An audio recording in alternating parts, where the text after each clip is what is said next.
Meus amados irmãos, minhas amadas irmãs, o mundo em que nós vivemos, há muitas pessoas perversas. E essas pessoas perversas não são pessoas que não têm religião, pelo contrário, são pessoas muitas vezes muito religiosas.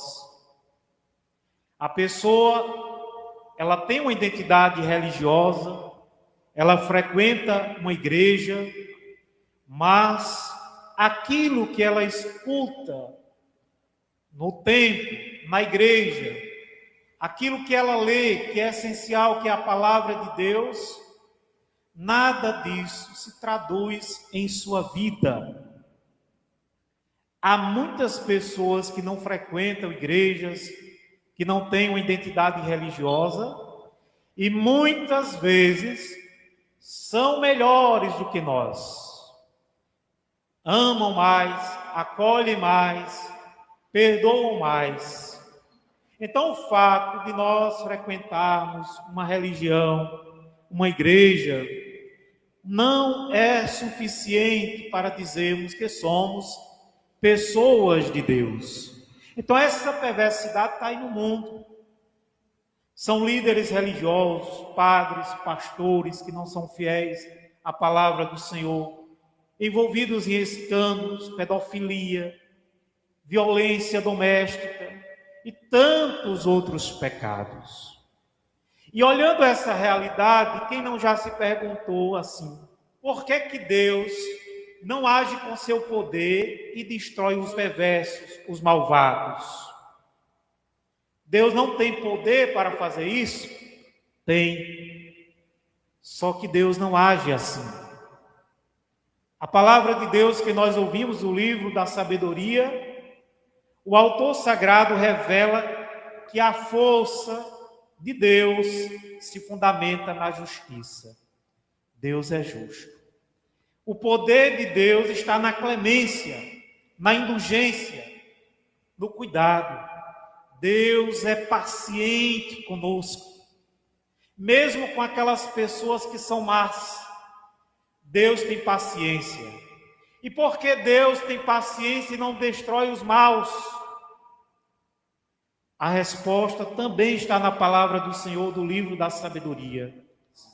E a teus filhos deste a confortadora esperança de que concedes o perdão aos pecadores.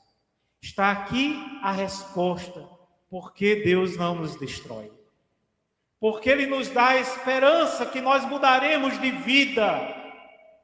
Ele nos dá a esperança que transformaremos os nossos corações e nos voltaremos para Ele. Ele nos concede o tempo para nos arrependermos, para voltarmos a nossa vida para Ele. Diz o profeta Ezequiel no capítulo 33, no versículo 11, eu, Senhor Deus, não me alegro com a morte do pecador, mas que ele se converta e viva. Deus não se alegra com a destruição do homem mau. Diz também o apóstolo Pedro em sua segunda carta, no capítulo 3, no versículo 9.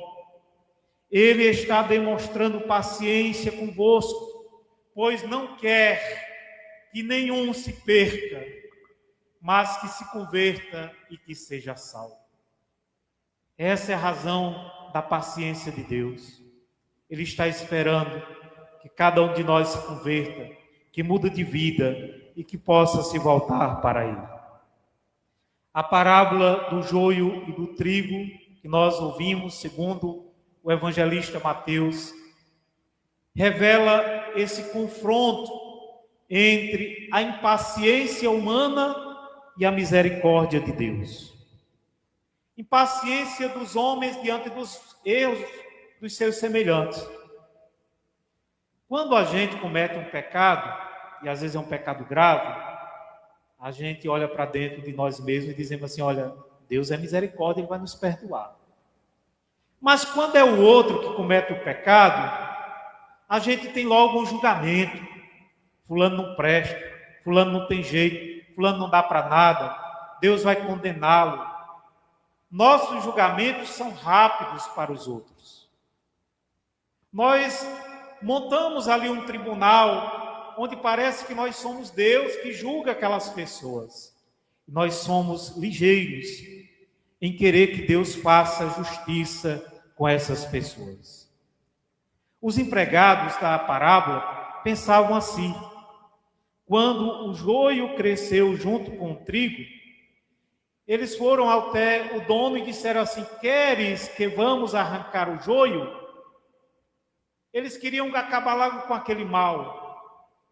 Porque o joio e o trigo, quando ainda são novos, são bem parecidos.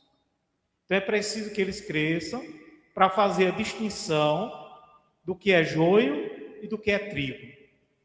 Por isso, o dono daquela plantação disse o seguinte: não, é preciso deixar que cresçam. Quando crescerem, aí vocês vão arrancar o joio e o trigo. O joio vocês arrancam e lançam no fogo, vocês queimam.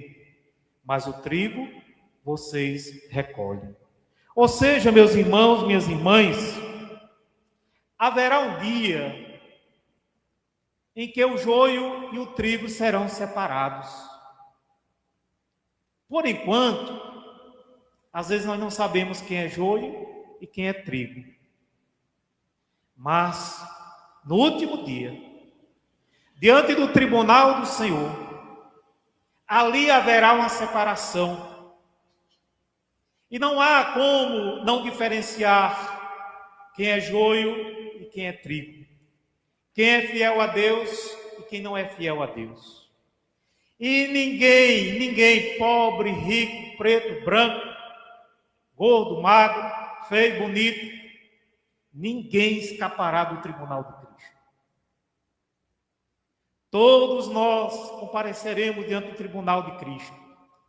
E naquele dia nós diremos se somos trigo ou joio. O Senhor arrancará, Ele jogará fora e queimará aquele que é joio. Mas Ele recolherá, guardará para si, para ficar consigo, aquele que é trigo. E uma pergunta é fundamental aqui: como nos apresentaremos diante do Senhor?